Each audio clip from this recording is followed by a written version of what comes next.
The night I was supposed to promise my life to Emily was the night another woman tried to steal my heart with a single letter. I remember the lights first.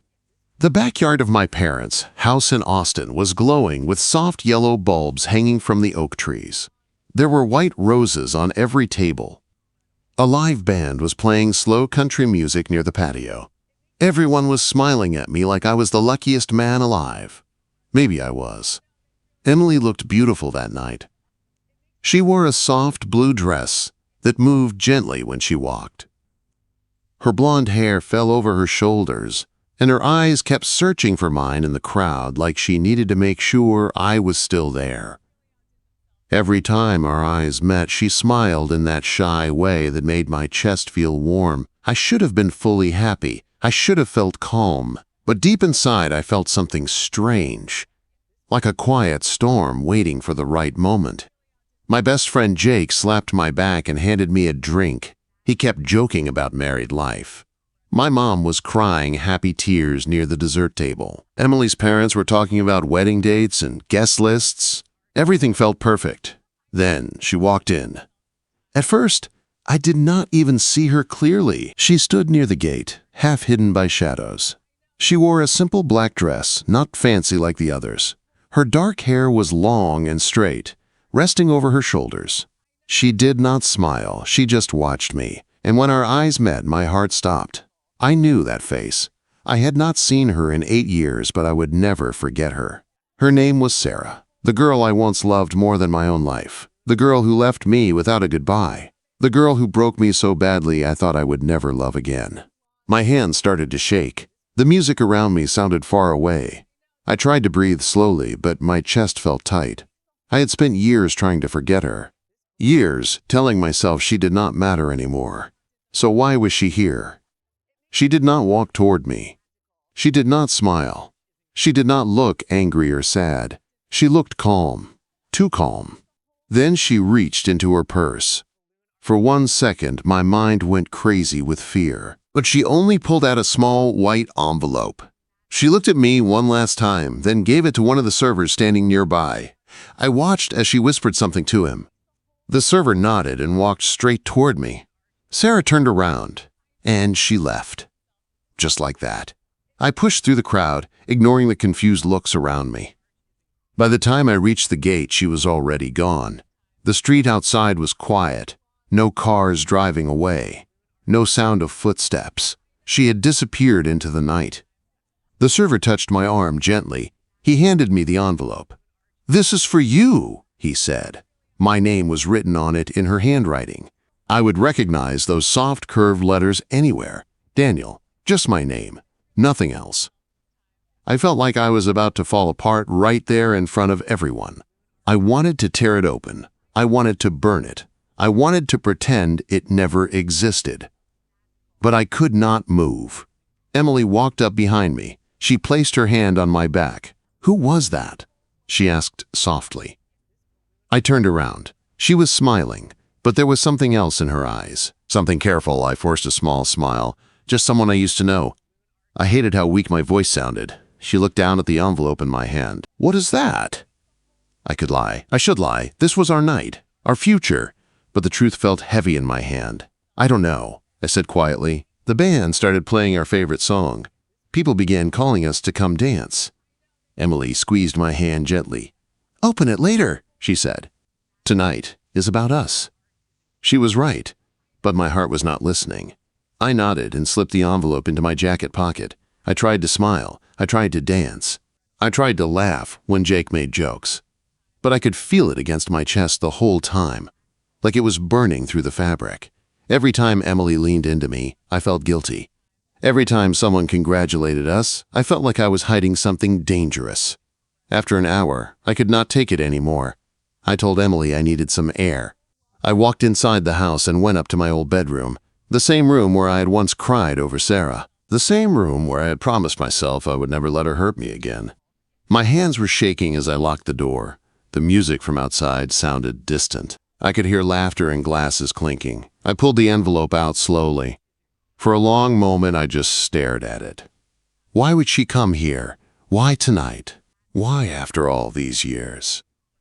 Finally, I opened it. There was only one folded paper inside. I unfolded it carefully. The first line made my knees weak. I never stopped loving you. My breath caught in my throat. I read the next line. The reason I left was never what you think. My vision blurred. Then I read the last sentence. If you want the truth, meet me at the old pier by Lake Travis tonight at midnight. Come alone. My heart was racing so hard I could hear it in my ears. Midnight was only 2 hours away. I looked out the window at the party below. Emily was laughing with my mother. She looked so happy, so sure about our future. And suddenly I did not feel sure about anything. Sarah had vanished once before. Now she was back with secrets, and she was asking me to choose between the woman I was about to marry and the woman who never truly left my heart. I stood in my old bedroom staring at that letter like it could answer the question I was too afraid to ask myself. What if she was telling the truth? My heart was racing so hard I felt dizzy. I read the words again. I never stopped loving you. The reason I left was never what you think. Meet me at the old pier at midnight. Come alone. 8 years ago, Sarah had walked out of my life without a single explanation. One day we were planning a future in Dallas together, talking about moving into a small apartment near downtown. The next day she was gone. Her phone was off. Her apartment was empty. She had blocked me everywhere. I thought she cheated. I thought she got scared. I thought she just did not love me enough. I spent months feeling angry. Then I spent years pretending I did not care. But that was a lie.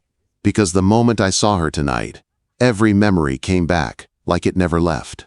The way she used to sit on the hood of my truck and watch the sunset. The way she would laugh with her whole body. The way she would hold my hand in movie theaters like she was afraid I might disappear. I folded the letter carefully and slid it back into the envelope. My chest felt tight. I knew I should throw it away.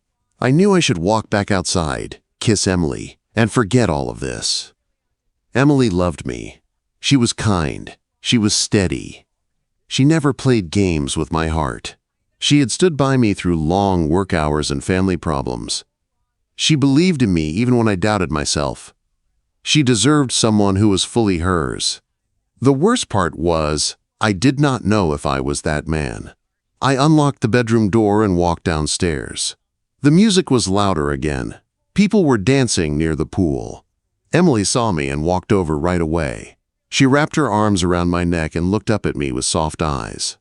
"Are you okay?" she asked. I nodded. I tried to smile. "Just nerves." She laughed gently. "We're not even married yet, and you are already nervous." Her joke should have made me relax. Instead, I felt guilty. "Daniel," she said quietly, "who was that woman?" There it was. I swallowed. I could lie again. I could protect her from this. But I saw something in her eyes that made me stop. She trusted me. "She is someone I dated a long time ago," I said. Emily's smile faded just a little. "An ex?"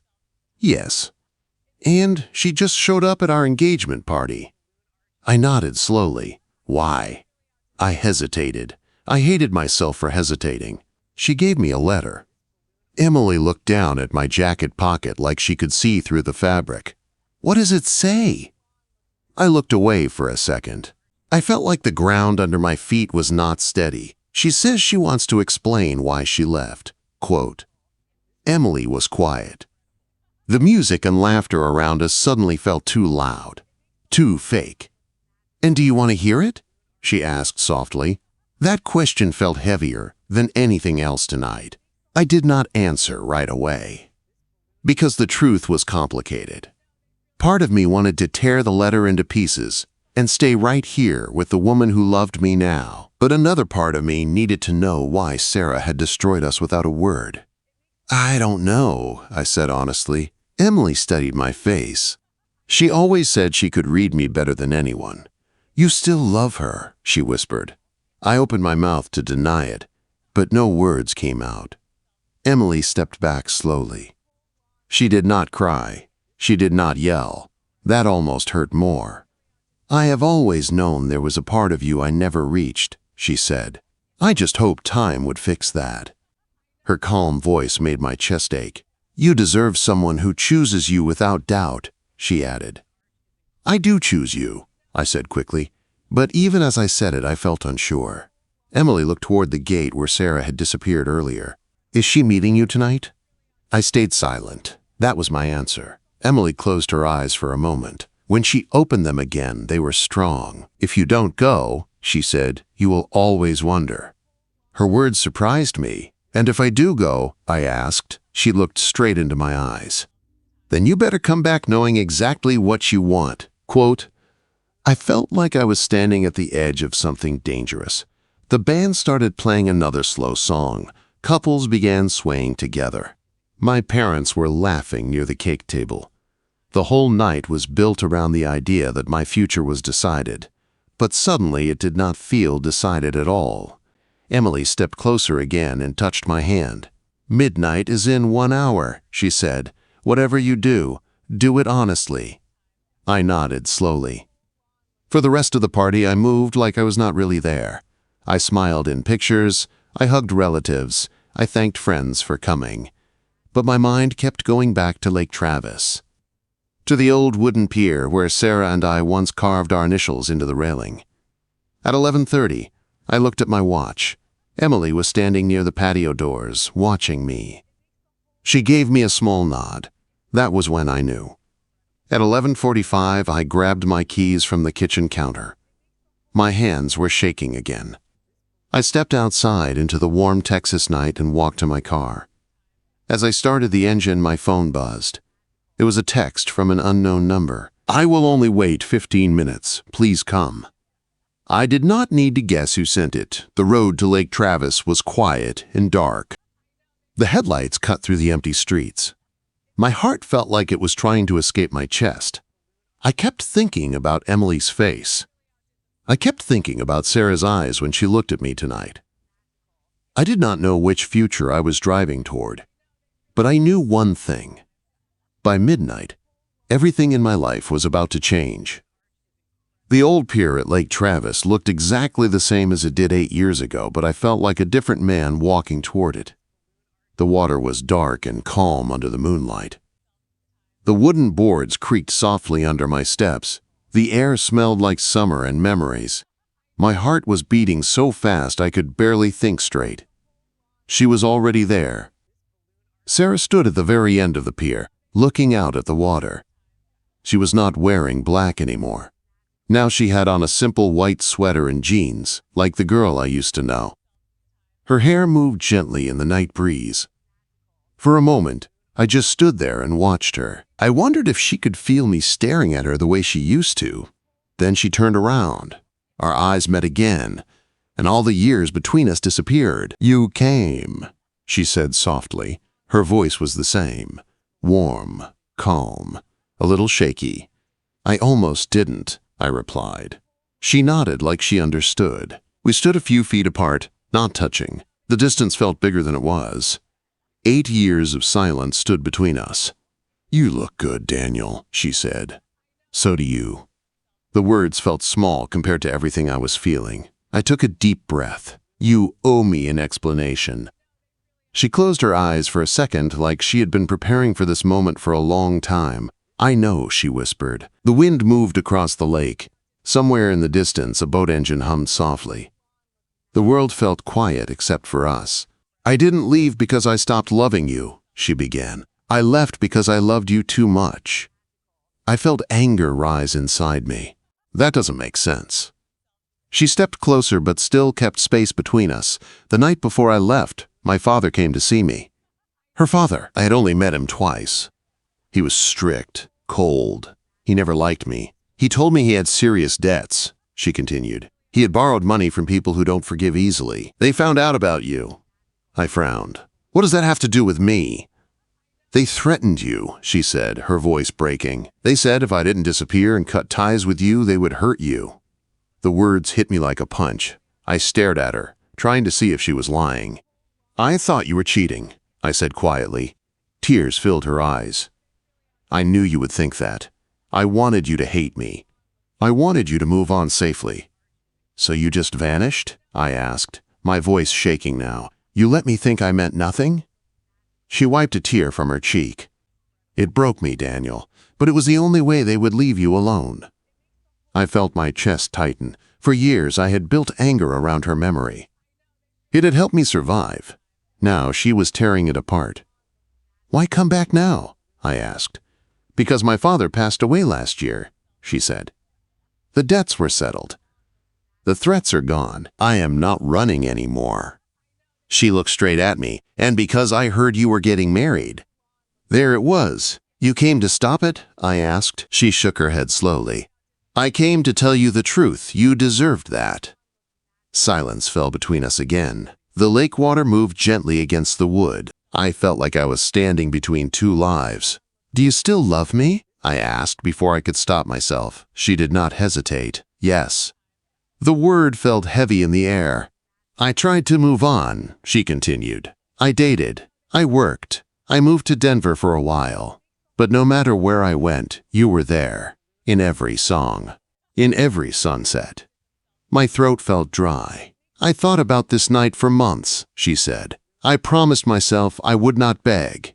I would just tell you the truth and walk away again if that's what you wanted." She took another small step forward. "But if there is even a small part of you that still loves me, I need to know." I closed my eyes. Images flashed through my mind. Emily laughing at the party. Emily choosing flowers for the wedding. Emily holding my hand during hard days at work. She had been steady, safe, real. Then I saw Sarah sitting on the hood of my truck years ago, looking at me like I was her whole world. I remembered how it felt to love her. Wild, deep, unfinished. "I built a life without you," I said slowly. "I know," she whispered, "but I never understood why it ended." "And now you do," she said softly. I opened my eyes and looked at her. "You could have trusted me," I said. "We could have faced it together." "I was scared," she admitted. "I was young and terrified. I thought protecting you meant losing you." My heart felt torn open. I looked at my watch. 12 a.m. Emily was probably still awake, waiting. "Are you happy?" Sarah asked quietly. The question surprised me. I thought about it carefully. "With Emily?" I asked. She nodded. I swallowed. "I don't know," I admitted. That was the most honest answer I had. Sarah stepped even closer now. We were only inches apart. I could feel her warmth. I could see the small scar near her eyebrow from when she fell off her bike as a kid. I used to kiss that scar and tell her it made her perfect. "Daniel," she said softly, "if you walk away tonight, I will respect it. I won't chase you again, but if you stay, we can finally finish the story we never got to finish." My phone buzzed in my pocket. I already knew who it was. I pulled it out slowly. It was a message from Emily. "I trust you, but please don't break my heart." The words made my hands shake. I stood there between two women. One was my past that never truly ended. The other was my future that was waiting for me. And for the first time in my life, I realized that love is not just about who you feel the most for. It is about who you choose. But I still did not know who that was. I stood there with my phone in my hand, and Sarah only inches away from me, and I felt like my heart was being pulled in two different directions. The lake was quiet. The moonlight made the water look silver. Everything around us felt calm, but inside me there was a storm. "I have to answer her," I said softly. Sarah nodded. She stepped back just a little, giving me space. Her eyes were red, but she was strong. She was not begging. She was just waiting. I looked down at Emily's message again. "I trust you, but please don't break my heart." That line hurt more than anything else tonight. Emily had always trusted me. Even at the party, when she knew something was wrong, she did not yell. She did not make a scene. She told me to be honest. She gave me the freedom to choose. I slowly typed back, "I'm coming home soon." I hit send before I could change my mind. When I looked up, Sarah was watching my face carefully. "You're choosing her," she said quietly. It was not a question. I took a deep breath. "I am." She nodded slowly. A tear rolled down her cheek, but she did not wipe it away. "Do you love her?" she asked. I thought about it carefully. "I love her in a different way," I said. It's not wild like what we had. It's not unfinished. It's steady. It feels safe." Sarah smiled sadly. "And you need safe." "I need peace," I replied. We stood there in silence for a moment. The wind moved between us like it was carrying the last pieces of our past away. "I never stopped loving you," she said again, softer this time. "I believe you," I answered. "And I am sorry," she added, "for leaving the way I did, for letting you think you meant nothing." "You meant everything," I said before I could stop myself. Her lips trembled. "But loving someone is not always enough," I continued. "We were young. We were scared. We broke under pressure. That doesn't mean what we had wasn't real. It just means it wasn't meant to last." The words hurt, but they felt true. Sarah stepped forward one last time. She wrapped her arms around me gently. I froze at first, then slowly held her back. It was not a romantic hug. It was a goodbye. I felt years of anger and confusion leave my body in that moment. I forgave her, and I forgave myself too. She pulled away and looked into my eyes. "She is lucky," she said. "I hope so," I replied quietly. She gave me one last soft smile, then turned around and started walking toward the parking lot. I did not follow her this time. I watched until she disappeared into the darkness again, but this time it did not feel like something was being taken from me. It felt like something was finally being closed. I stood alone on that pier for a few minutes, breathing slowly. The night felt lighter somehow. I reached into my pocket and took out her letter. I read it one last time. Then I folded it carefully and placed it on the wooden railing. The wind caught it a second later and carried it into the water. I watched it float for a moment before it slowly sank. Then I walked back to my car. The drive back to my parents' house felt different. My hands were steady on the wheel. My chest did not feel tight anymore. When I pulled into the driveway, the party was quieter. Some guests had already left. The lights were still glowing in the trees. Emily was sitting alone on the patio steps. She stood up as soon as she saw me. For a second, neither of us spoke. I walked toward her slowly. "Did you find what you were looking for?" she asked. "Yes," I said honestly. "And?" Quote. I stepped closer until I was standing right in front of her. "I needed to understand the past," I said, "but I don't want to live in it." Her eyes searched mine, looking for doubt. "There is no part of me leaving tonight," I continued. "I choose you, not because you are safe, not because it is easy. I choose you because I love you, and I want to build something real with you."